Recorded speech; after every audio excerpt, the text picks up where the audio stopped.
Hi, And I'm going everyone. to share because I've got a slide that's got a little bit of info on me. So I'm just going to start the sharing. While Uh, Eric's working on that, this is the Transatlantic 6 Seattle Angel Conference 26 side workshop on life science investing and doing due diligence.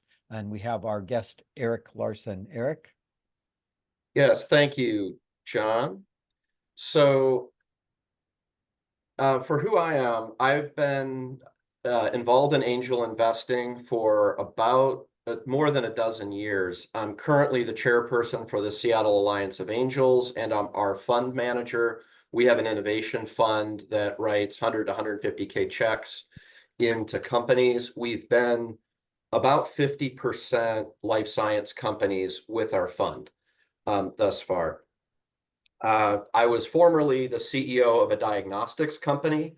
We raised 3 million over 2 rounds. We got a couple different NIH grants. Unfortunately, we did have to shut down during the pandemic. And I've got a master's of science from the University of Washington in biomedical regulatory affairs, which is basically how to get a drug or device through the FDA or through an international regulatory agency.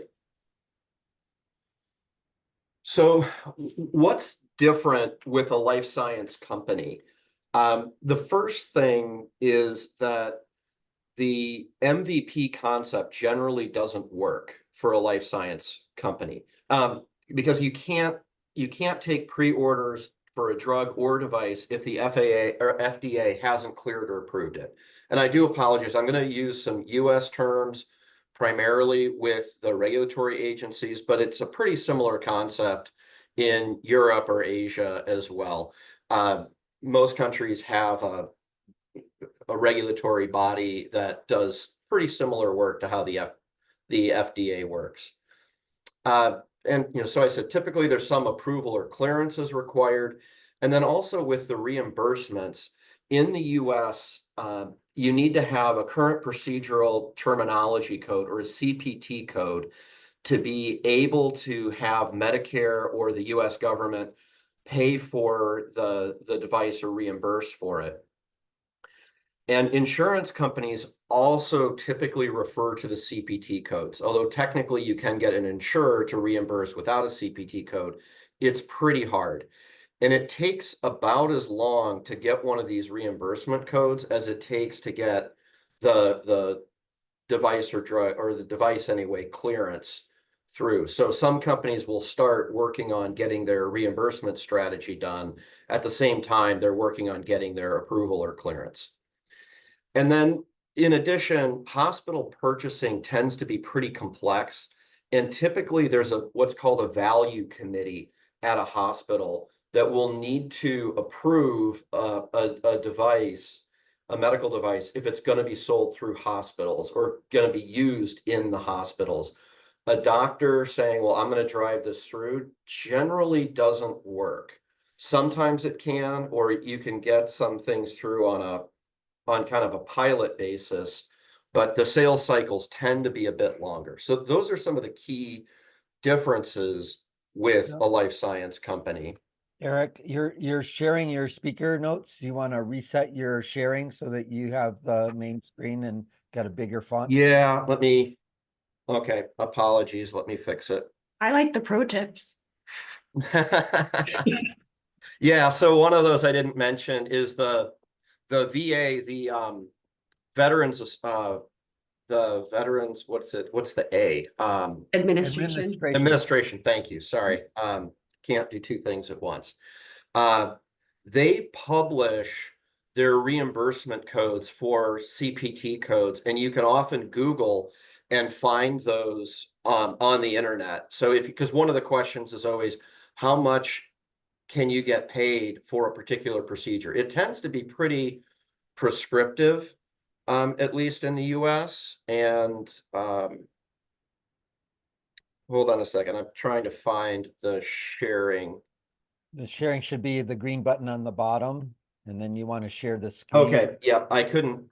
Yes, thank you. Okay, so we're going to try this.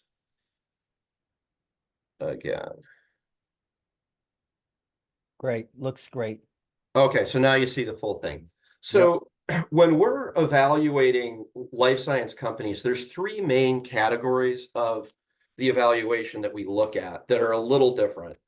The first is, or sorry, this is the kind of categories of devices first. So there are medical devices, and a device works through a mechanical action. It includes diagnostics, surgical devices, mobility aids, and also software that provides diagnosis or advice to patients. And then there's drugs, which work through chemical action, as opposed to mechanical. And then there's a third area of, I'm calling them kind of less regulated products. These would be wellness products, supplements, a lot of exercise equipment falls in this category of not requiring explicit FDA approval. And this is very different. The regulations for this are very different from jurisdiction to jurisdiction, both internationally and also within the United States. Utah has a more relaxed supplement rules for what you can call a supplement and what you can market or sell within the state of Utah. But I generally, or at AOA, at the Alliance of Angels, we generally stay away from these wellness products. It can be a tougher market to sell into and to make money on it. And I will say software sometimes tries to start in this unregulated category, but with the claims that a company makes will drive what the company is going to be classified as. And it's can be pretty complicated to really classify a device properly. So like one medical product is toothpaste, right? And you might think, okay, is that a device? Is that a drug? Because there's often fluoride in toothpaste. It's actually what's called a combination product. And that means you have to get approval both as a device and as a drug. And that becomes significantly more complicated. We do invest in some combination products at AOA. There was a Canadian company called Mach 32 that we made an investment in over the summer. They make a device that's similar to an EpiPen, a larger kind of EpiPen. So an EpiPen is an automatic injector. They're used for drugs to combat anaphylaxis. So you can just jam it into your thigh and it injects the drug. They have a much larger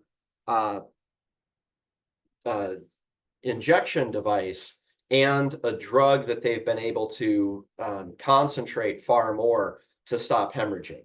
So that's a combination device. Those have a more complex regulatory pathway. And my general advice would be to try to avoid combination products in the early days of medical device or medical investment. And overall, the key to regulatory oversight are the claims that a manufacturer is making. So an example of this is with like medical diagnostics. Is the company expecting to provide an actual diagnosis to the physician, or are they going to provide just data to the physician, where the physician then can make their own diagnostic or their own diagnosis? Excuse me. The latter is much easier to get through the FDA, and it's not uncommon to see a diagnostic company first just provide data for a physician to make a determination, and then later try to move up the chain or get a secondary regulatory approval to actually provide a diagnosis. Monique has her hand up. Yes, Okay. thank you so much. I appreciate that. So we are evaluating a company that offers a breast pump that can be used with storing milk, and then it senses how much the baby's consuming and things like that, and it's wearable. Does that fall in a combination product because it's both a device for pumping, but then also maybe it's a, I don't know, less regular. I'm trying to figure out how would you classify that? Yeah, That wouldn't be so a combination device is when there's a drug or a chemical action Okay. and a mechanical action. And a smart breast pump, I think, I mean, I haven't, seen their pitch deck, but I would Mhm. think that would be purely in the device space. As being a mechanical device, the software that still falls under devices. So I don't think that would be a combination product. I Okay. think in the US, that's likely to be a class 2 medical device. And I'll talk about the breakdown of the device classes in a little bit.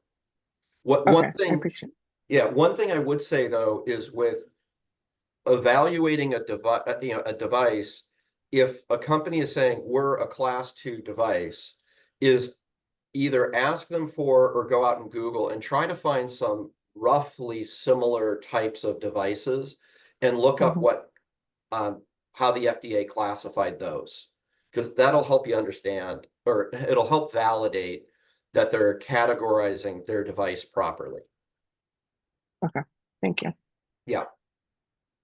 So there's 3 factors that we look at with any life science company. And the first is there a scientific basis for their technology?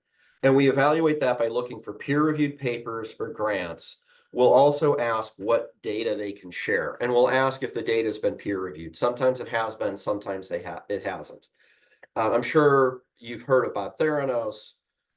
That company, they raised a ton of money, billions of dollars. They had no grants, and the peer-reviewed paper, they had one peer-reviewed paper that was done, I think, in Italy with like 9 patients. It was a very, very narrow paper. You also want to look at where the papers have been published, but I'll get more into that. The second is a main area we look at is around the reimbursement. Who is going to pay for this product and why are they going to pay for it? And then finally, the kind of more complex aspect that we'll get into is the regulatory pathway. Have they properly categorized their device? And have they had what's called a pre-meeting if they're working in the US with the Food and Drug Administration? There are some similar dialogues you can have with international regulators, but a pre-meeting really helps understand your pathway through the regulatory agency. And I'll talk more about the pre-meetings in a little bit here. So on the scientific basis, I talked about is it peer reviewed? Do they have key opinion leaders who signed up as advisors for the company? And can do those leaders have enough influence to help get the product adopted? Is somebody a head of a practice at a major regional hospital, say? Are they an author on a lot of papers on the condition that the company is trying to treat?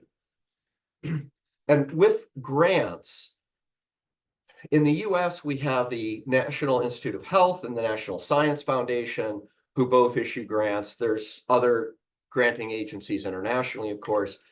And what a grant tells us is that a group of peers reviewed the grant and saw enough scientific merit in the technology that they're willing to fund it.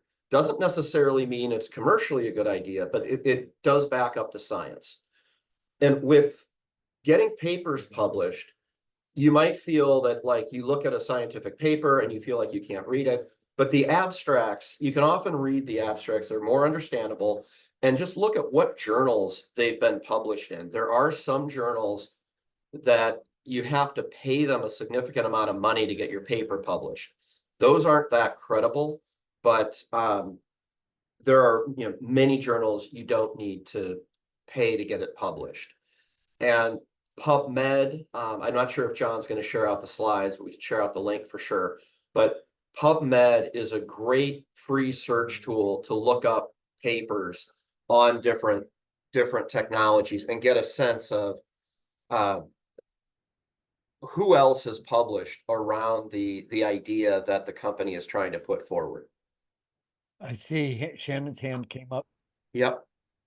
Is it clear which journals are paid to play? Or how do you figure that part out? Yeah, sometimes you can look at the journal's submission page and there might be some information there. You can also Google the journal's name and sometimes find it out. It can take a little bit of investigation. I have kind of learned some of the journals that there's a set of journals like I don't worry about, you know, Science, Nature, Scientific Advances. You might just need to investigate the journal, but a little Googling of the journal, you'll probably be able to figure out if it's a pay-to-play journal. But it's a great question. It does take some experience to kind of learn some of that. Thank you. So with the reimbursement, I talked about the CPT codes a little bit. A second area that is often an issue for us with life science companies is the payer the beneficiary? There are a lot of medical devices that will benefit a patient. They might make a procedure more comfortable. They might improve the recovery time of a patient. And the insurance company would just have to pay a little bit more to get that device adopted. That's a really hard sell for a company to have an insurance company have to pay more if the patient is benefiting. You really want the company to be able to quantify the cost savings, ideally to the insurance company or to the hospital with a medical device. If the argument is they're going to reduce risk and lower the insurance bills for hospitals, we hear this sometimes. The insurance companies want to see 2 to 4 years of data that the claims are going down before they're going to adjust the rates for the hospitals. So that's reducing risk is a pretty hard, it's a pretty hard selling point. And with time savings, that's another thing we'll often hear is somebody's going to save, 15 minutes on a 1-hour procedure. And that's good. But if a hospital only does 4 procedures in a day, you're saving an hour. That's not that likely to move the needle for the hospital. You really need to identify, I shouldn't have put, people to be fired, but they really need to identify what positions they can eliminate or reduce the staffing level in, or that they can bring in significantly more patients per day, or it probably won't move the needle enough for the hospital. But time savings can be a very valid way to quantify the cost savings to the hospitals. Are there any questions there before I move on to regulatory? Not seeing any. Okay. I do have one question. Just to clarify the terms payer and beneficiary in the context of insurance, hospital, and the patient, Yeah, what I mean by the payer is it could be the insurance company, it could be the government if the person is on a government-sponsored healthcare plan. It could be the individual if a procedure is an out-of-pocket meaning that most people are responsible for paying for that themselves. An example of a out-of-pocket procedure in the US anyway would be getting your wisdom teeth out. Most people have to pay that. Most insurance companies don't pay that or don't pay much of that. So then the patient would also be the beneficiary. By beneficiary, I mean, who gets the benefit of this medical device? We do see quite a few things that improve patient comfort or should improve recovery time. If you're improving recovery time and somebody can be discharged from the hospital a day or 2 earlier, that might be of great interest to the hospital. But if it's more comfortable recovery at home, that's a benefit that doesn't really benefit the insurance company that might be asked to pay for the device. Does that make sense? yes. Yeah, and those Yeah. those mismatches of payer and beneficiary we see frequently in companies that present to AOA. And- Sometimes we can work through it with a company and figure out how to get it better aligned, but sometimes it's a head scratcher. And just to clarify one more time, beneficiary can be more than one beneficiary. So the same thing can benefit the hospital by reduced time or more efficient processes, and it can also, Absolutely. okay. got it. Yeah, something could make more comfortable for the patient and could cut the procedure cost in half. Got And it. ideally, you want something that does have multiple beneficiaries where like the hospital's chief financial officer will see some benefits in cost, and it might make the procedure easier for the doctor to perform. Where then you've got like, a win-win, and hopefully it's better for the patient as well. Thanks. Hitesh has a question. Yeah, Yes. my question is, are the reimbursements determined for classes of products? Let's say there are like products A, B, and C competing in the same class. Can the reimbursement be different for A, B, and C, or is it just fixed for that class? Yeah, that's a great question. They can be different. When a company, so I mentioned that it can take as long to get a new code set up as it can take to get a device through the FDA for approval. When if a company is lobbying to get a new code for a new device, one example I'll use is there are multiple companies developing devices to go into the ear to detect whether there's fluid, whether material behind the eardrum is a thin fluid or is a thick, like syrupy type of fluid, because that can indicate a difference between a bacterial and a viral infection, and you have two different pathways for treatment.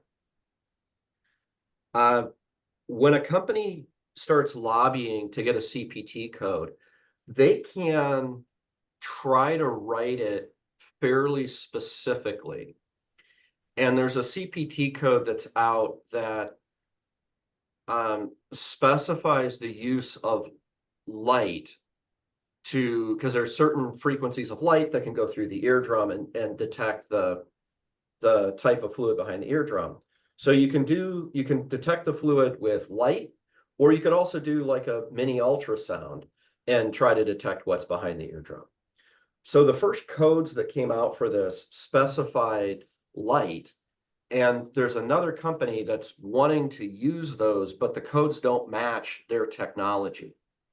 And more savvy companies will try to write the codes a little narrowly to get them to create another barrier for people who follow on to them not being able to just ride on their coattails, where if one company spends, say, 3 years and a few $100,000 to get a new code established, they don't want a competitor to come in and use the same code.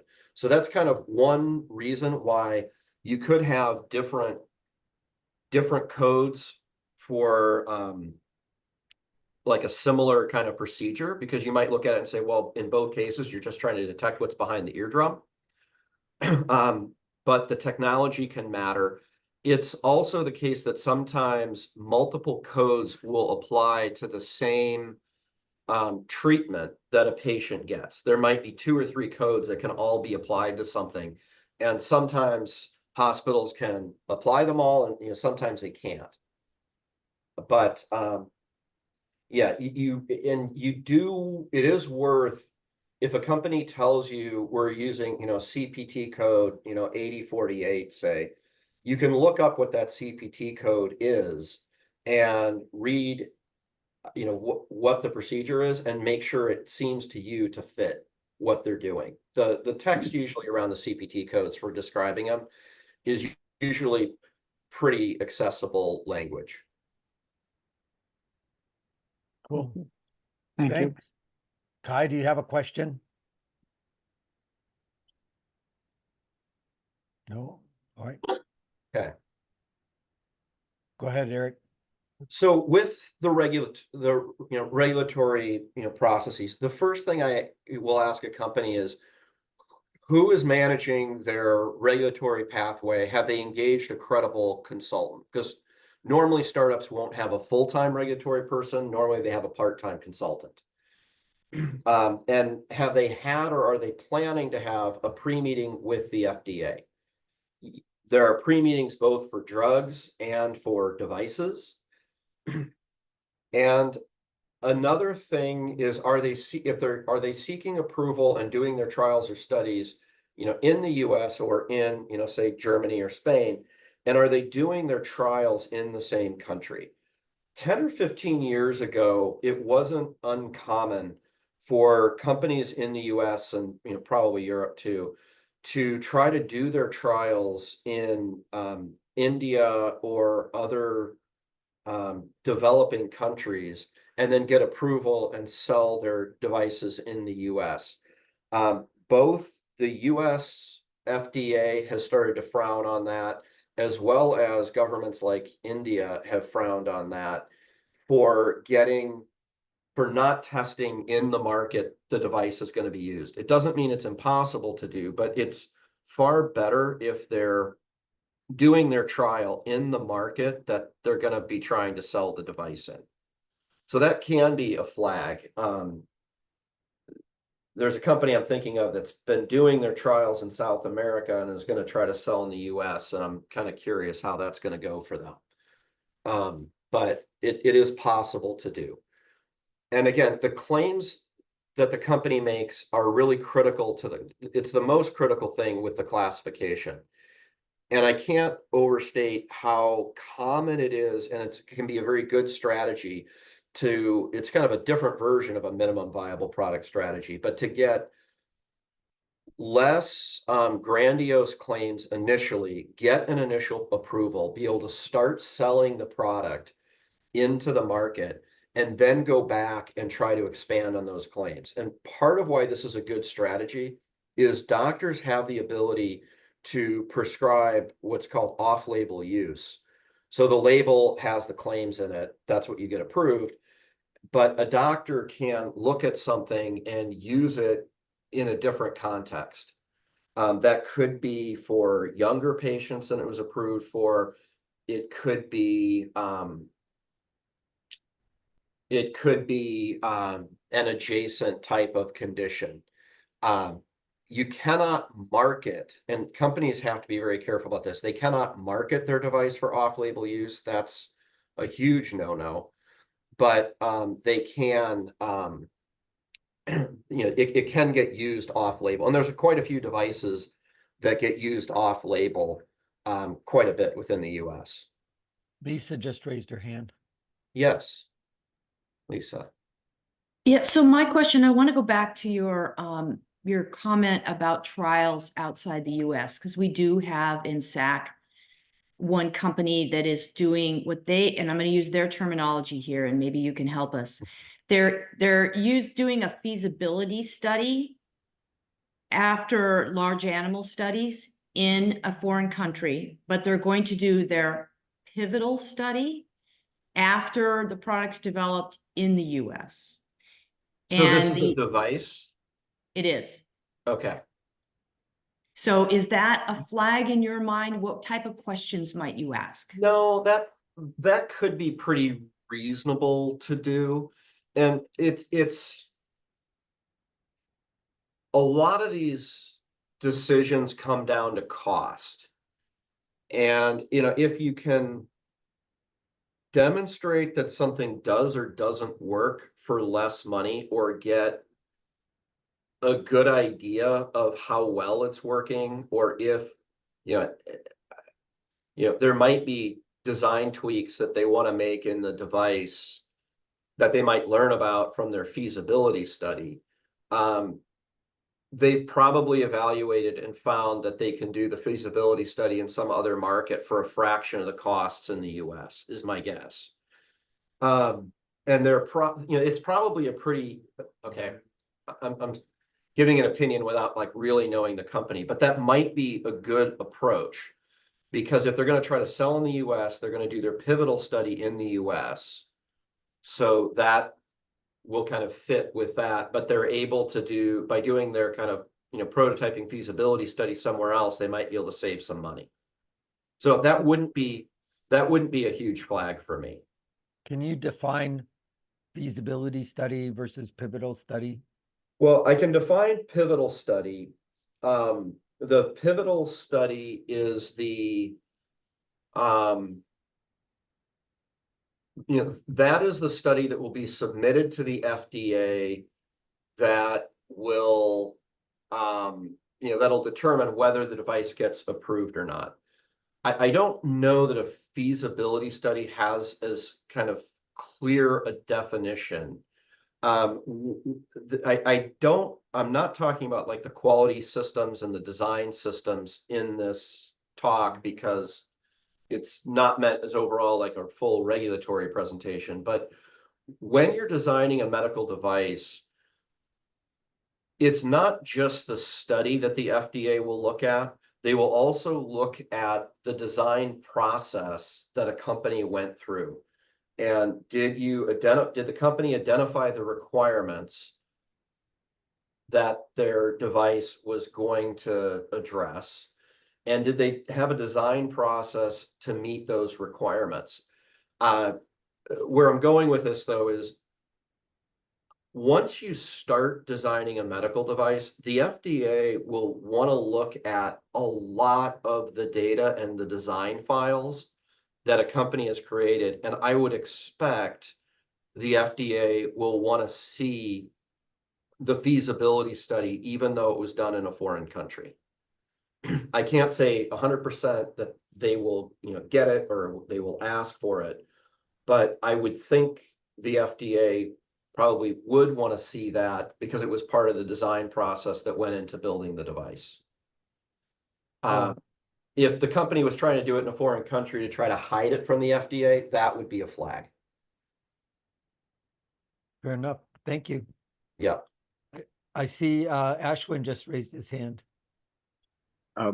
Eric, I think on your first slide you had something about the MVP not being the product, or hardly being the final product, or something to that effect, and it rings true for a few of the bad devices companies for us, because there is still the FDA approval to come through, and they cannot fully test it.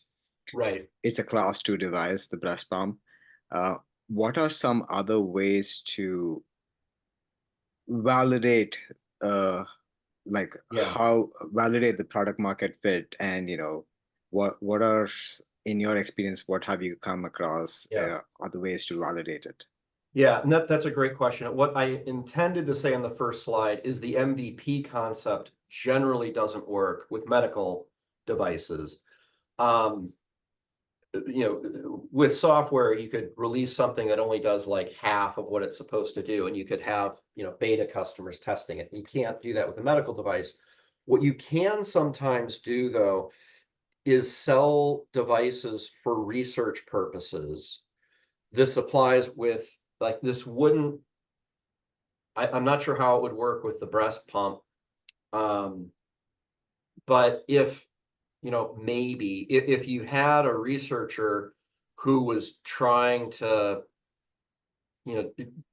was trying to study like milk production, or I don't know, I'm not sure how that would work. But with some diagnostics, you could sell it to a researcher who was trying to just categorize samples in their lab, but that none of the data that was being used was going to be ever used to treat a human. But if somebody's trying to just segment samples to treat some with one product, another with another product, and it's kind of being a pure research use, you can sometimes get some sales that way.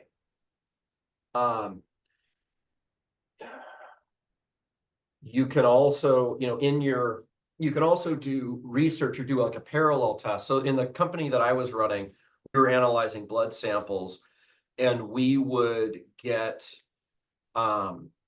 we would purchase samples, and then we would run them through our device and look at the results. And we were planning to provide these devices out to some research institutions so they could categorize their samples as well, for their research purposes, but not for treating people. So go ahead. So is it fair to say that it's fairly common to come across this sort of a situation where we haven't established a full product market fit because, regulatory approval needs to come through? And that's kind of where the KOLs get valuable, the key opinion leaders, is part of what you want customers doing, or companies doing interviews with potential customers. You want them to identify the problem that they're trying to solve. And you ideally would like a prominent nurse or physician, or or physical therapist, but a practitioner, to be saying, a device like this would be transformational for my practice because of X, Y, and Z. And when you get that, and you can do surveys as well. We did a bunch of surveys in the company that I was running, and found, we were finding aspects that would be very valuable, or targets to go after with our diagnostic that would be very valuable to the customers through surveys. And like with a lot of other things, if you're getting that data from a company, you might, and there were a couple medical professionals on this call, so leverage people in your network, particularly within your group. But if you know practitioners who are, adjacent to the space you're looking at, talk to them and try to validate, hey, a company is telling me this. Does this ring true for you? And sometimes it will, and sometimes they'll say, yeah, it'll save time, but we only do 4 of those procedures a day, so it's not really going to move the needle enough. But it's not uncommon. What is important with that, though, or very important with the product market fit, is how the device or drug will change the process or the current procedures that a hospital or a clinic is using. Do they need to pre-screen a patient to use it? Are the people who use the device on the patient going to require special training? Or are you going to need a special certification or a higher level, say, tech to do the procedure? One area of, like, the positive side where you can save money for a hospital is if a device lets you lower the sophistication of the person treating the patient. If you need like a specially trained tech today, and once the device is out, you can do it with just a general medical tech, that can be a way you're going to save them money. Cool. Thanks so much. I see Yeah. that Sufang has a question in the chat. Is pivotal studies the same as phase 3 trials? Can you maybe give us an overview of the clinical trial pipeline? Yeah. So a study, as defined by the FDA, a study is not a trial. And some medical devices require a trial, and some you can just do a study. And it's a lower bar with to be able to do a study versus a full-on trial. And you mentioned, the question mentioned phase 3 trial. So with drugs, you go through 3 levels of trials. A phase 1, which is focused on just, is the drug safe? A phase 2, which gets at efficacy and typically the dosing, but again, in a fairly small population in the phase 2. And then in the phase 3, and often there's a phase 3A and B, that's with a larger population, and you're really going after efficacy in the phase 3. With devices, I'm going to talk about what's called a 510K, which is, let me try to jump to that slide. Well, it's a ways down, but I'll come back. So there's three classes of devices. There are class 1 devices, and these are things like tongue depressors. They're incredibly simple, incredibly safe devices. It's hard to make money selling a class 1 device because how much can you improve a tongue depressor? There are class 2 devices, and many diagnostics and implantables are class 2 devices, but then there's a huge range of what's a class 2 device. Everything from a heating pad you might use at home to some artificial knees. A lot of medical diagnostics, disease detection are class 2 devices. And with class 2 devices in the US, there's really 2 levels of class 2 devices. In Europe, it's similar. They call them class 2A and class 2B. They have generally the EU has class 1, class 2A, class 2B, class 3. It maps fairly well to the US categorization. But within the class 2, there are devices where there's what's called a predicate. And and what that kind of means is if you're creating a new, well, let's just say you're creating a new COVID test. There's a lot of COVID tests on the market. If you can demonstrate that you get similar results to a COVID test on the market, you can typically do that through a study versus a full-on clinical trial. You might be doing it by having the patients get tested on like a gold standard device and then also processing samples on your device. That would be a fairly common study design. And if the results match or they match close enough, you can get your device cleared. It's a lower bar for a 510K than the second level, which is called a de novo, which means there's not a comparable device, there's not an appropriate predicate on the market, and there you'll have to do a full-on study. Most angel investors lean heavily toward the 510Ks. De novos aren't as bad as they might sound, but they do require more work. And then class 3 devices are higher risk devices, which is a greater regulatory hurdle. Things like pacemakers, defibrillators, and some artificial knees. And what you see here is some artificial knees are class 2, some are class 3. It's not always crystal clear when you're looking at a device whether something is going to be a class 2 or a class 3. And that's part of why I'm saying, or I said earlier, ask the company for similar devices that are in the class that they're targeting to be sold as. And you can also Google and probably find some that are in that class just to try to validate that they're not designing a class 3 device and trying to go through a class 2 approval process. Cool, thank you. Let me hop back up. So just this slide, I found this on Etsy just in the last week. So these crystals, they claim are going to improve concentration. That's a medical claim in the US.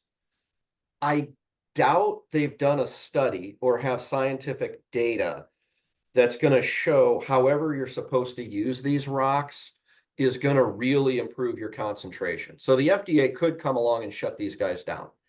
This is probably not a high priority for the FDA because the FDA is trying to prevent people from getting injured or hurt from medical devices that aren't approved.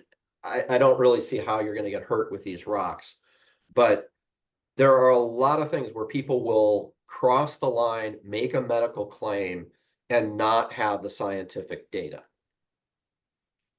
And so I wanted to talk about the pre-meeting. The FDA really strongly encourages companies to come in and talk to them. And things you would talk to them about would be negotiating the claims you're going to make. Are you going to make an actual diagnosis, or are you going to just provide information to the doctor? You're going to confirm your device classification. If you think there's a predicate, you're going to basically send a letter off to the FDA saying, here's what we're trying to do, here's some data on it. we have these questions for you. And you might say, we think this is an appropriate predicate for our device because of A, B, and C. We think it compares well. Do you agree? And the FDA will either agree that it's a predicate, or they might say, no, this is more different. You need to go a de novo route.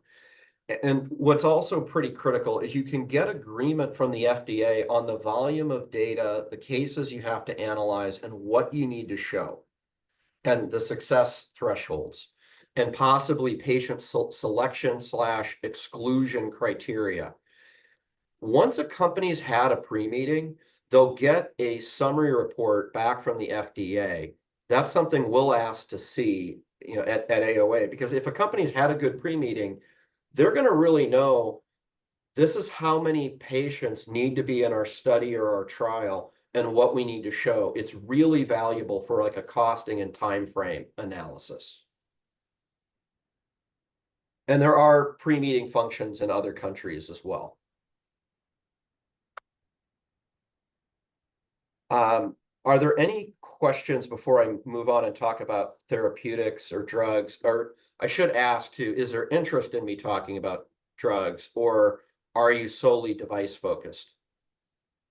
We have had drug companies coming through, or at least drug delivery mechanisms coming through. Eric has his hand up. Yeah, hi. Really great content so far. I was wondering regarding the pre-meetings, like how is that something that you as a startup typically have to prepare a lot for with like regulatory, legal, does the meetings cost or is it just like one meeting? What does that look like? Yeah, great question. So there are some different ways you can get some of the information from the FDA. If you get certain NIH grants, if you get those, they provide an opportunity for a follow-on grant that includes being able to ask the FDA questions that are very similar to what you would get from a pre-meeting. A pre-meeting can be an email interchange with the FDA, or you send a letter off and you get the responses. Sometimes they might have sufficiently answered your questions. Normally, companies want to talk to them anyway. The pre-meetings, there is no cost to the company to do the pre-meeting. There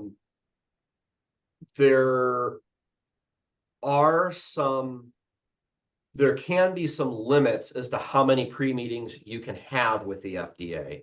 The FDA really wants a company to have reasonably prepared and asked questions that aren't easily resolved by Googling the FDA's website.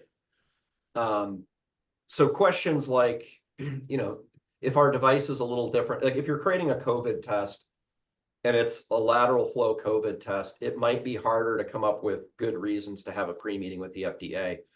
But if you're using like a new type of detection technology to read the samples, like if you were going to blow into a bag and then be able to test the air in the bag and detect COVID, like that's different from how most of the tests work today. You might have a pre-meeting with the FDA. It does take a fair bit of work, usually with a regulatory consultant, and a typical letter you're going to send off to the FDA will be 20 to 40 pages. So you'll probably include some of the data you have from your prototype or your bench test, if it's a device. It might be mouse data. If you're developing a drug, you might send off some of your preliminary preclinical data to the FDA. It does take a fair bit of work to prepare for it. And I think, typically you'll ask only 4 to 6 questions of the FDA, and you want those to be good, important questions. Did I answer all the parts of your question? No. Yeah, I think that was helpful for my Okay. the case I had in mind. Yeah. And, I think a company should either have had the pre-meeting or they should be, or, typically when we're investing, they've either had it or they're talking about what they're doing to prepare for it and the time frame they're going to have the pre-meeting. Some companies we see, they're not ready to have the pre-meeting yet, and that's okay. But we want them thinking about it. Like 10 years ago, we used to see companies that would say things like, we don't think it's a good idea to do a pre-meeting with the FDA because they might if we ask questions, they might increase the burden on us, the burden of proof on us to get our device approved. I am thoroughly convinced that's the wrong approach. And if somebody feels like, well, we had a pre-meeting and we got swamped by the FDA, then they probably just didn't format their questions very well. Because you do tend to ask the FDA, like, I helped a company draft a pre-meeting over the summer, a pre-meeting request over the summer, and we basically said, we think, that we need to test, it was something like 300 to 400 patient samples for our study. Do you agree? And we gave them some reasons why, and it was partially based on other companies that had done 510Ks. And we formatted it in a way where the FDA would have to come back and say, no, we think you need a lot more. And, hopefully they'd be telling us the why, but we make it, I'm not saying we make it hard for them to disagree, but you try to make it, you try to present a compelling rationale for what you're trying to get them to agree to. And the FDA is, their main goal is to try to keep people safe and make sure devices and drugs are sufficiently tested to go on the market. And they want to help startup companies. Cool. Thanks. I don't see any more questions at the moment. Okay. Well, let me do maybe a kind of a quicker spin through the drugs. We talked about there's 3 phases of clinical trials. This is a big deal. It typically costs over $1 billion in the US to get a drug through phase 3 clinical trials. Treatments for rare diseases can cost less because you might not need to test nearly the number of patients for a rare disease, but you're still going to be looking at likely $100 million. It's a ton of money. But many companies will sell or license their technology either after their phase 1 trial, where they've demonstrated it's a safe drug to take, or sometimes when they're cleared to begin their phase 1, which is typically called an IND, an investigational new drug approval. It is virtually required to get an IND to do any type of drug testing within the US. Other companies have their own versions of the INDs. They're similar. Very technically, if you don't need to, if you don't have to cross state lines or import anything into the state, you could do a trial without getting an IND, but it is virtually impossible to do, to have something that nothing in your company crosses state lines. So you pretty much have to do it. But we look for companies that have a viable option to license out or sell their drug after, around phase 1. And why a company might buy it? Well, a lot of the big pharma companies, they do a lot of their development happens by acquiring startups. And if you've got a robust animal model and you've demonstrated human safety, and you might get a little bit of efficacy data out of your phase 1 in patients, depending on what you're trying to treat. There's a company we're invested in that is developing a breast cancer therapeutic, and they were seeing some efficacy in their low dose phase 1 trial. So that does happen, and that can become then a very attractive type company because a lot of drugs fail at each of the phases. I mean, I don't have the exact stats, but you kind of think of it as like half the drugs will fall out at each trial. It's probably a little more like 70%. So generally, preclinical studies are animal studies.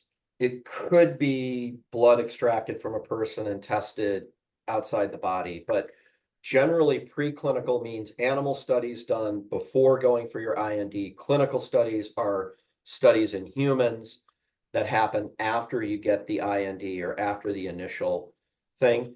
And animal trials are required before moving into the clinical trials, and typically they have to be done on 2 species, usually one small, like a rodent, like a a mouse or a rat, and then something like a dog or sometimes a non-human primate, which are basically chimpanzees typically. The FDA is trying to reduce the amount of animals harmed in medical product development, but you should still plan on two species being checked. And something we always look at with a drug, if we're evaluating something, is there a good animal model for the condition? Like, an example, maybe not a great example, but like if you were trying to test a rabies vaccine, you could not test it in possums because possums don't get rabies. But has the animal been humanized in today's world with genetic engineering? People can splice genes into mice. It's done frequently where you'll have humanized mice that have certain human genes so you can test a drug in it. I always expect to see a mouse model at a minimum, and some data on the mouse model if we're looking at a drug. Okay, and then we covered this. I talked about this a fair bit. Yeah, one thing I didn't say is sometimes we'll see companies saying, yeah, we're going to go through a 510K and it's only going to take 90 days from the time we submit it to the FDA. The average time for the FDA to approve or deny a 510K application is actually around 150, 160 days. And that's because there are typically pauses. So you send your data to the FDA will almost certainly have some questions back to the company. And that depends a little on how good a pre-meeting you did. If you had a good pre-meeting, you got the criteria, the number of subjects defined, and you followed that, you should be getting less surprises back from the FDA. But there's typically something that they're going to be asking about. And then the FDA will kind of hit a pause on the 90-day clock while the company tries to respond to the FDA's additional requests.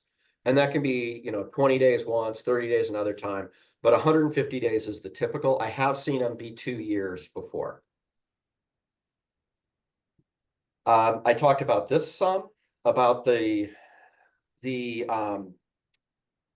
process changes that are going to be required for an adoption. Ideally, it's near zero for the process changes.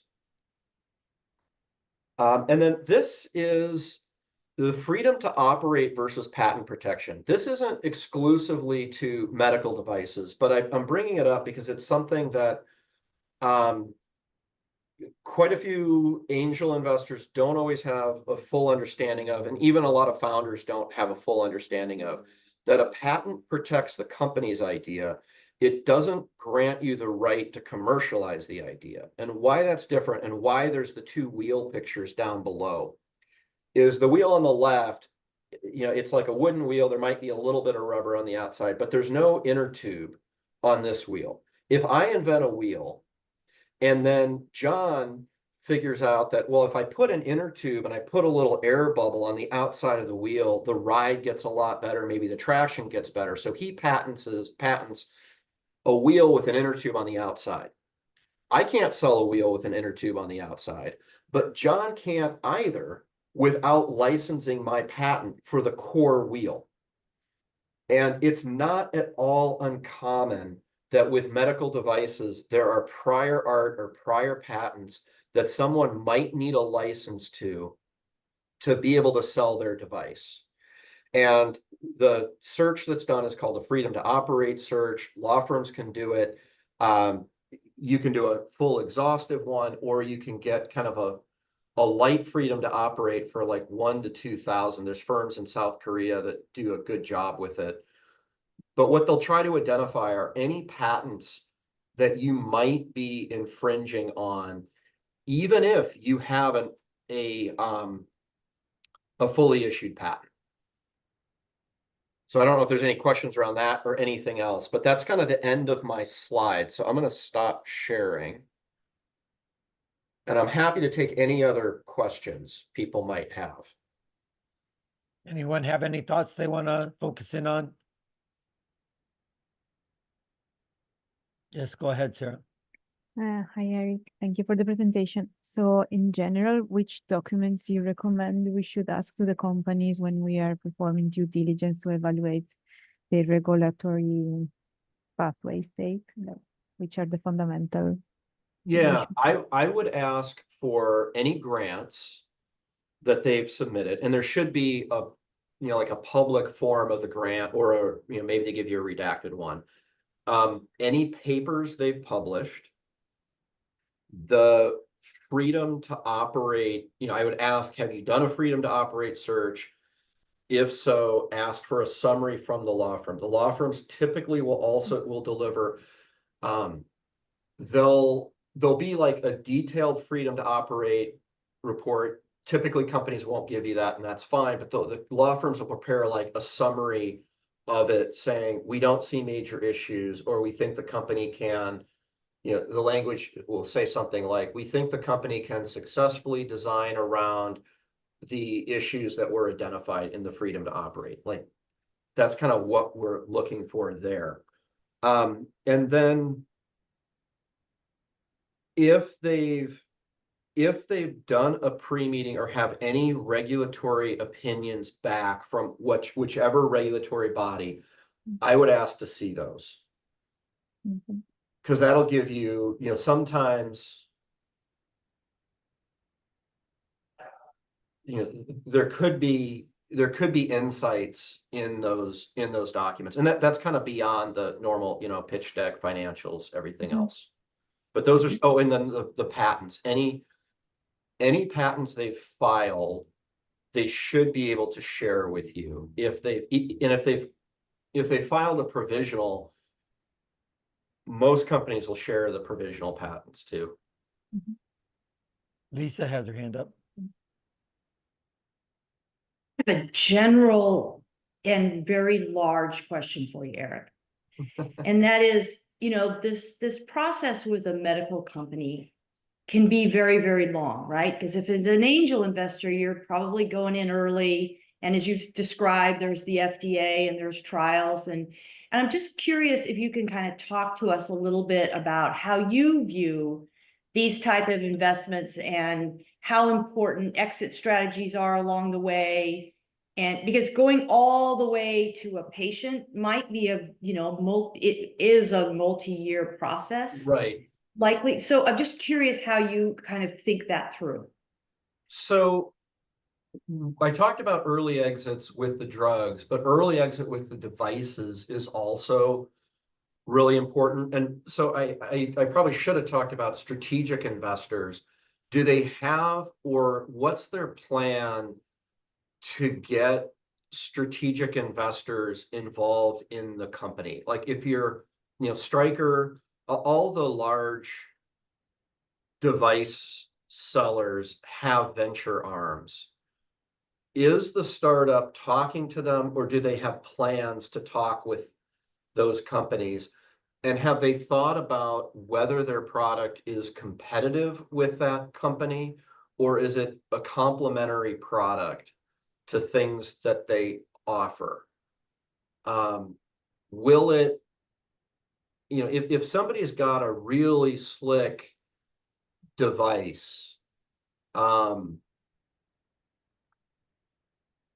a large distributor like Thermo Fisher might get interested in that because it might help them get into more accounts at hospitals or keep those accounts. Right. But like so with an exit, generally it's what's the motive? What would be the motivation of an acquirer to buy this company? Is it going to be, are they just going to be buying like the revenue, or is there synergy with other products that company sells? And that's not just a medical thing, that's kind of a broad thing, right? But that's, and the KOLs can help get them tied into some potential strategic or institutional investors. If somebody's making a product and there are clear institutions that should be interested in it, and there's no relation between the company, or no dialogue between the company and those kind of obvious buyers, that's a flag. And it might be there's something we don't understand about their product or the marketplace that, why is it? Like if somebody's got a greatly improved catheter and none of the catheter company, they're not talking with any of the catheter companies, I'd really wonder why. I'd ask a lot of questions. Well, Elizabeth's hands up. I was wondering, what is the potential return on investments for medical, and how do you determine return of investments, and what are your criteria for choosing a particular startup? So I'll answer an adjacent question, which is the time to return. We've looked at data from some other angel groups and seen, because there was a belief that the medical devices or medical products, life science products generally, had a lot longer time to a return. In categorizing different sectors, like some of the software averaged like 5 years and 11 months, and the medical devices were like 6 years and 8 months. It was like less than a year difference. So the average time to exit isn't really that different. As far as the returns, drugs take a lot of money, a lot of investment, but and they tend to be moonshots, but if they work out, they're going to work out really well. Diagnostics are challenging. Digital health that was a hot area about 5 years ago. Digital health has fallen largely out of favor because it's kind of become a crowded space, and the willingness of companies to pay hasn't been that high. And there was a company called Pear Therapeutics you could look up. They couldn't get the kind of payment that they anticipated from their customers. They were trying to pair a digital tool with a traditional drug, was kind of why they were named what they were named, but they couldn't get the revenue. Implantable surgical devices can do quite well if they're really solving a problem and making a surgery faster, easier, safer for a physician. And you can get very strong returns. I mean, you can see anything from zeros to 2 to 3x's to 10+x returns on these devices. What we really look for, we always look for an exit plan that somebody understands who's going to buy them and why. And as I said, the reimbursement pathway, reimbursement pathway is probably the most missed things by the companies that we talk to, maybe followed by not having a decent handle on their regulatory pathway. We don't expect them to have every answer of it, but we want to make sure they're thinking about the regulatory pathway. They've got good advisors or consultants, and they're being very thoughtful about how they're going to go through their regulatory pathway. So I'm not sure I really answered your question, but when you say a great return, you mean bigger than what? A great return to be bigger than 6x. Okay, great. Eric's hands up. Yeah, my question is related to what the previous questions were. So since a company might need to do several funding rounds, is there a particular risk for like angels or angel groups that, due to some like liquidation preferences or buyouts, is that the risk that you cannot be a part of the whole journey? It's definitely a risk. Like with therapeutics, I would say there needs to be a view of the founders that they would be happy with, you know, $100 to $150 million kind of exit after phase one. You know, would that be success for them, or are they set on trying to take it all the way? Like, are they? Is there? Have they identified? Like we invested in they're really a cancer drug delivery company over the summer, but it kind of looks a little more like a therapeutic because they put some special, they're really devices, but they're in a gel, suspended in a gel, and it helps deliver drug to the tumors. They've identified 2 to 3 chemotherapy manufacturers where their product could really help them. So it could be really complementary for these chemotherapy manufacturers. And one of those companies they've got a dialogue with, but like there's a pretty logical exit path for them if they can, you know, get through a couple trials. So it's like they can paint a picture for us that looks pretty real, or it looks very plausible of, you know, they can exit. I think that's really what it comes down to, is how good a story can they come up with of who's going to buy this and why, and what's the rationale. And the more complementary the product is, the more likely they are to get acquired. And most companies, very few companies IPO. Some do, but very few IPO.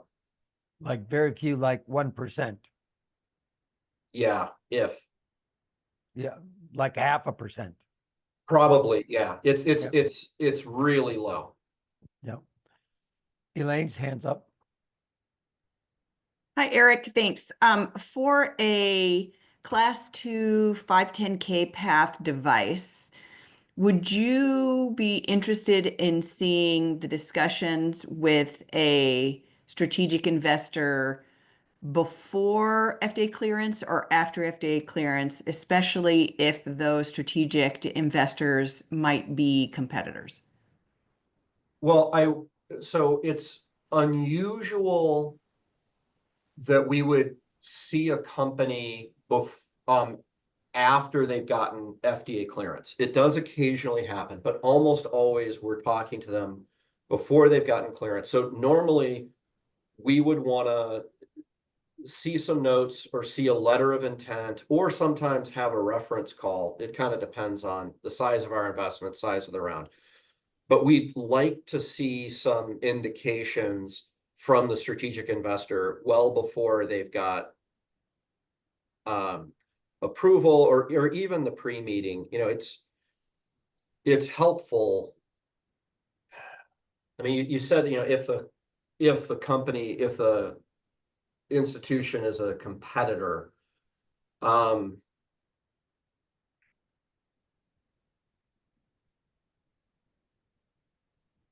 what can be challenging there in some cases, if it's a competitor and the competitor is very large, the competitor might try to exert some sway with the FDA to make the approval process harder for the startup. That happens. So it kind of depends on the situation, but ideally you'd like kind of a competitor where they might adopt the product and replace their in-house product, or there's some complementary aspect. But yeah, as early as we can, we'd like, you know, if they've had good conversations with a strategic investor that's like another form of scientific validation, really. It's scientific and it's commercial validation. That this thing makes some sense, both scientifically and commercially. Great, thanks. Yeah. And any other thoughts from anyone? Yeah, I have a question. Yes, Jesse. Hi, Eric. Thank you so much for your presentation. Super, super informative. I have a question. So you talked a lot about the path to getting FDA approval. What about post-approval, right? So we're seeing companies that have, are on the pathway to getting approval, but some companies do not have a go-to-market strategy or plans for commercialization. Some do. So just wondering, like, how you think about, should we care? How much weight should we think about on having a commercialization plan? A lot is the answer. Yeah, and that's part of why I said a couple times, like getting a reimbursement code can take as long as getting the FDA approval. We've seen a few companies that have proactively talked about, we're starting our process to get a CPT code as they're going through the approval process. We really like to see that if they're thinking about that. How they're gonna sell, and this is beyond life sciences too, but like how a company is going to sell. Are you going to sell through a distributor, or are you going to try to build a sales force? It's generally pretty hard to build out a sales force if the sales force isn't like selling to distributors. Generally, I think you need like a 70% margin, like off the sales price to the COGS for a device. You need 70% or more. That's kind of a rule of thumb, but the distributor is going to take a big chunk of the final sales price, right? Like it might be, especially if you're thinking about the price that the insurance company is going to pay, the hospital selling it to the insurance company, the hospital needs some markup, the distributor needs some markup that's selling to the hospital. You tend to need about a 70% markup. If it's much less than that, I think you need a really good explanation for why this is different. Another kind of rule of thumb is I haven't seen many devices get through their FDA approval for less than 25 million raised, and often it's more. But it tends to take at least 25 million to get a device through. Now you could, if somebody's got something that's super simple, it can happen, but it's just kind of a rule of thumb. And once you get a device approved, you want to have a reimbursement strategy. You want to have a sales strategy. It's KOLs play into that. Distributors are a good way to play into it. But yeah, if they're only focused on getting FDA approval, they may fall flat. And even if companies are, like when I was running our company, we had a strategy, like we thought we could get acquired once we got approval. But I was also telling my investors, we are also building out our own distribution strategy, because if nothing else, we need to have a strategy and have a plan we can start to execute on to get a decent bid from an acquirer. Because if the acquirer knows the only way we can sell is through them, they're not going to pay that much for our company. So we knew we were going to have to build out our own distribution plan, and then hopefully we would never put it into use. Natasha has his hand up. Hi, Eric. So my question is about class 2 medical devices. So how long does it take for a startup to typically get to FDA approval? And if it is like a couple of years, 3-4 years, I imagine a startup goes through several development cycles. and the product changes over 3-4 years. So if they have data for Yeah. year 1, then is it really relevant in year 3 or 4? So with going through like a 510K process, you don't have to test the samples for the study that you're going to submit to the FDA on the absolute final device, but it has to be what's called a production equivalent device. So it could be that you don't have like the nice looking cowling on the device. It might be, it might look a little more like a test prototype, but the guts that do, I'm thinking in terms of a diagnostic here, the guts inside that do the diagnostic, like you need the right processor, you need the components need to pretty much match what you're going to be selling. When you get the approval, once you get a 510K approved, you can change some things in the device and just notify the FDA. So like an example, a normal example is if you were changing your screw supplier or a supplier for like a non-critical kind of part, you could just notify the FDA that, hey, we're changing this supplier. If you're changing something that's more integral to your device, like maybe the camera on a device, if you're changing the camera and the camera's a critical part of it, you might need to get pre-approval from the FDA, and you would then submit another form to the FDA with some test data.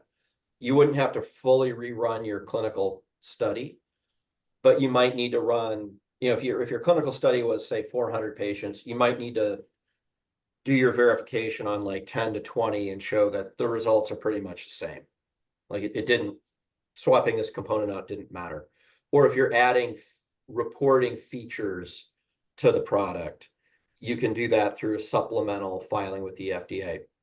But once you get that first 510K approval, those supplemental filings tend to be a lot easier to get through. So it's with the 510K process, you're building on the old data. And so the data in year 3, like the data in year 1 may still matter to year 3 because you're referencing it. You're saying, hopefully, you're making improvements to your product over time and your data is getting a little better. Or, yeah. Does that answer your question?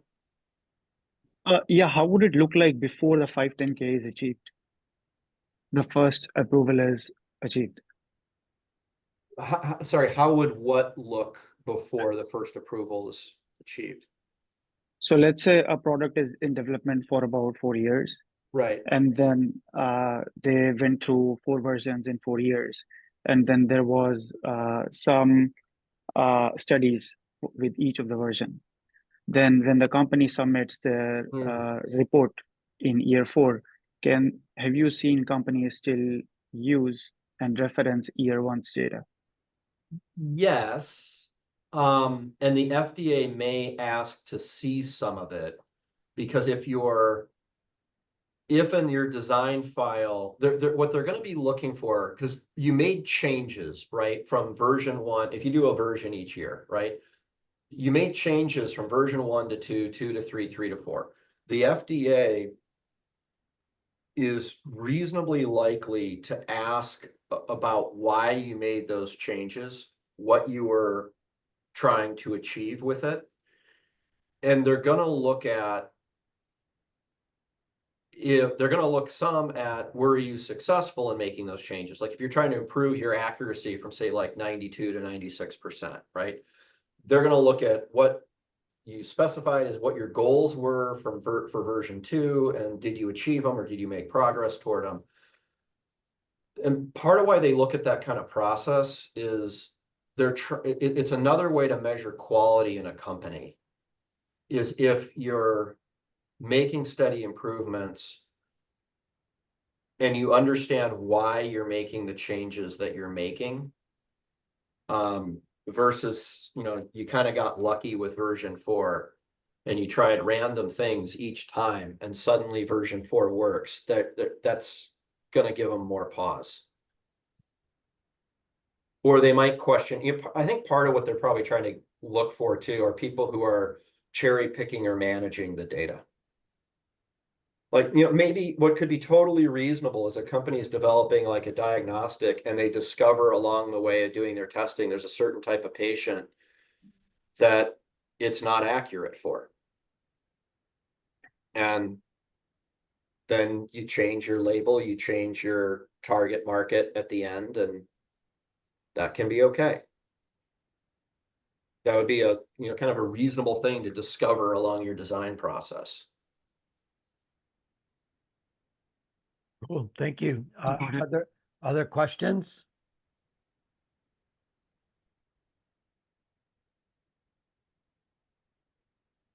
I am not seeing or hearing other questions.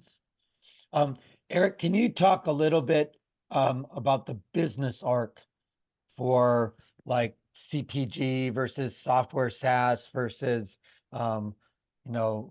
drugs versus medical devices in terms of what the where the angels get in and where the angels get screwed and where the exits are in terms of the path.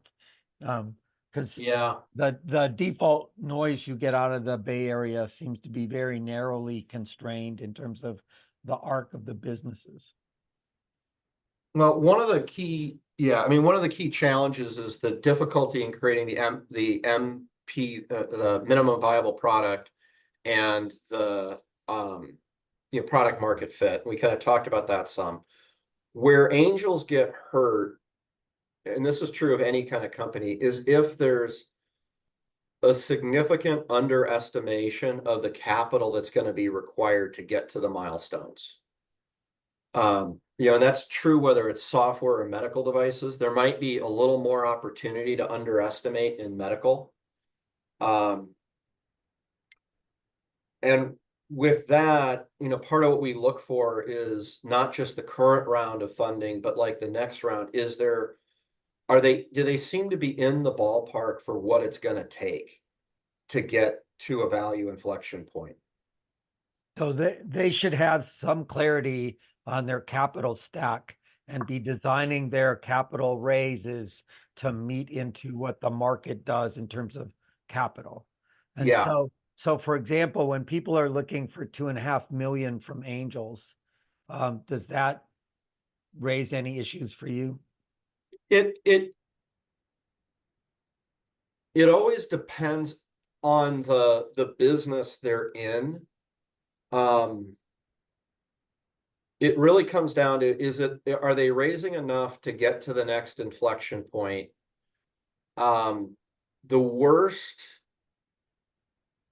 deal, or there's a lot of worse deals, but some of the worst deals I see is when someone's coming in and they're asking for like half the money that I think it's going to take to get to an inflection point. Because what I kind of view forward then is they're going to make some progress.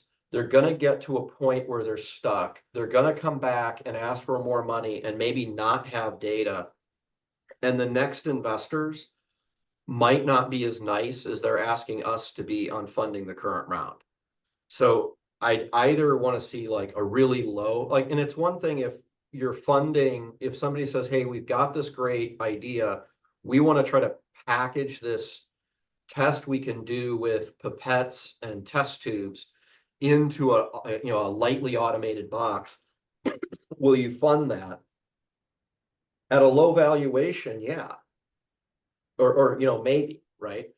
At a higher valuation, maybe not. Because like that's another place where I see problems come in, is either you're asking for too little money or you're asking for too high a valuation. Because if we'll try to map forward in like a waterfall cap table model, the different rounds they're going to have to do to get to an exit or an inflection, a value inflection point or an exit point.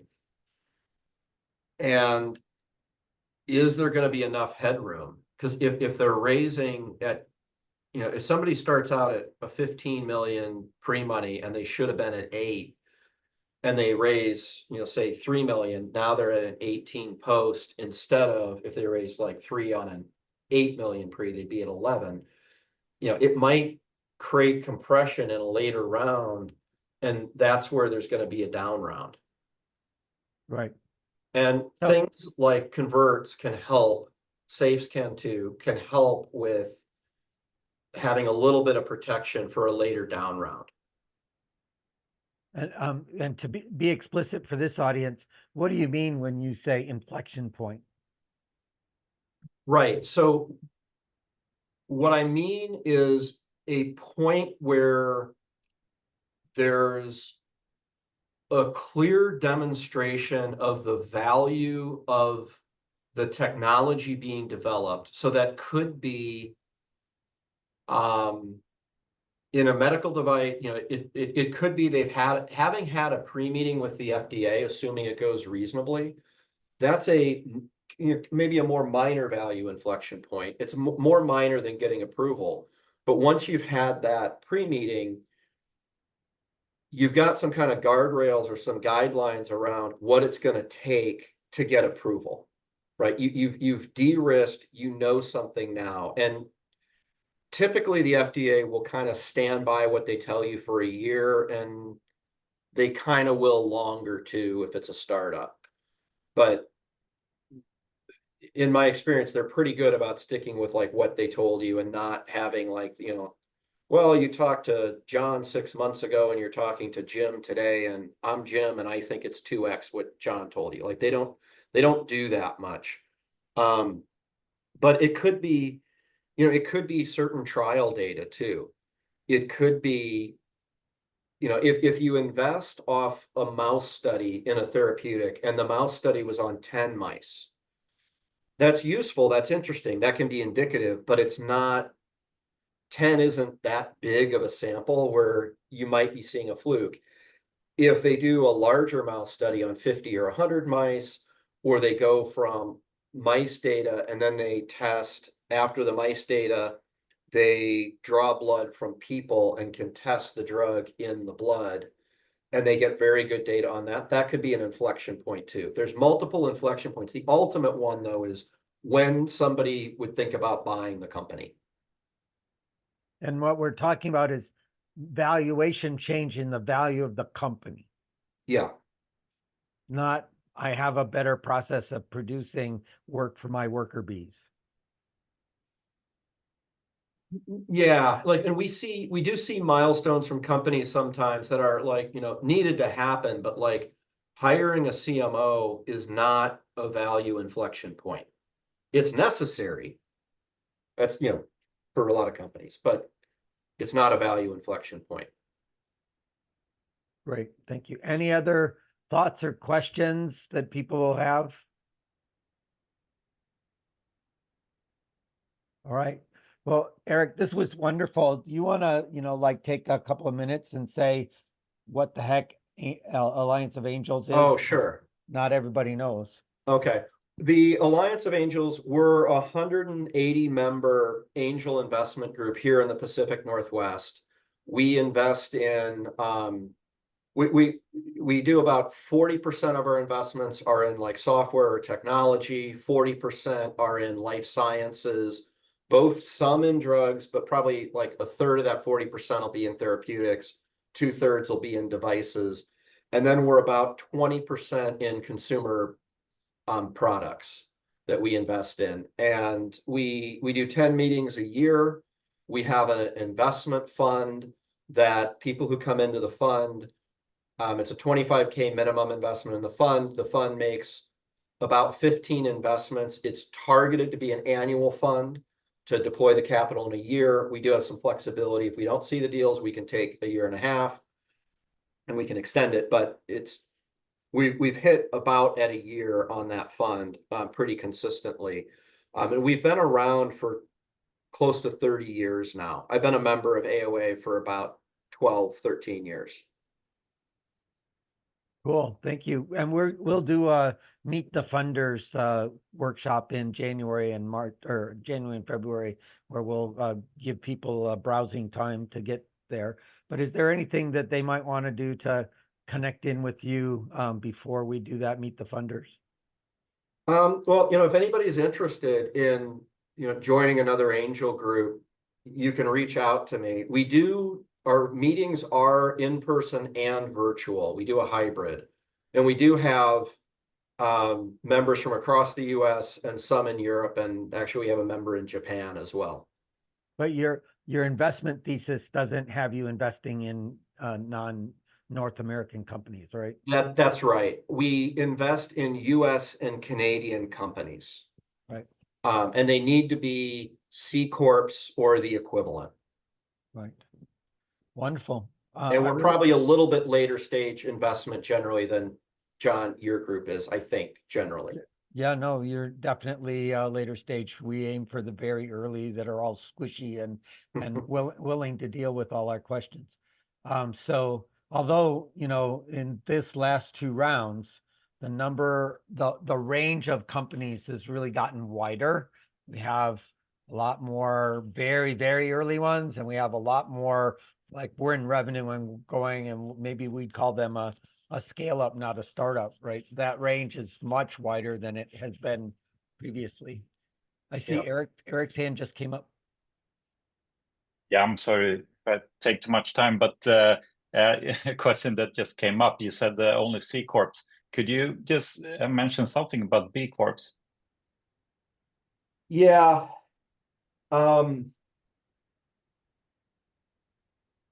We've looked at a couple B Corps. It's not that. So you can pretty much do everything a founder would want to do with a C Corp instead of forming a B Corp. What we have seen is that companies that apply to us that are B Corps tend not to be commercially minded enough for our members to be interested in investing. And we technically could look at a B Corp, but it's tougher to get through our screening process if somebody's a B Corp. So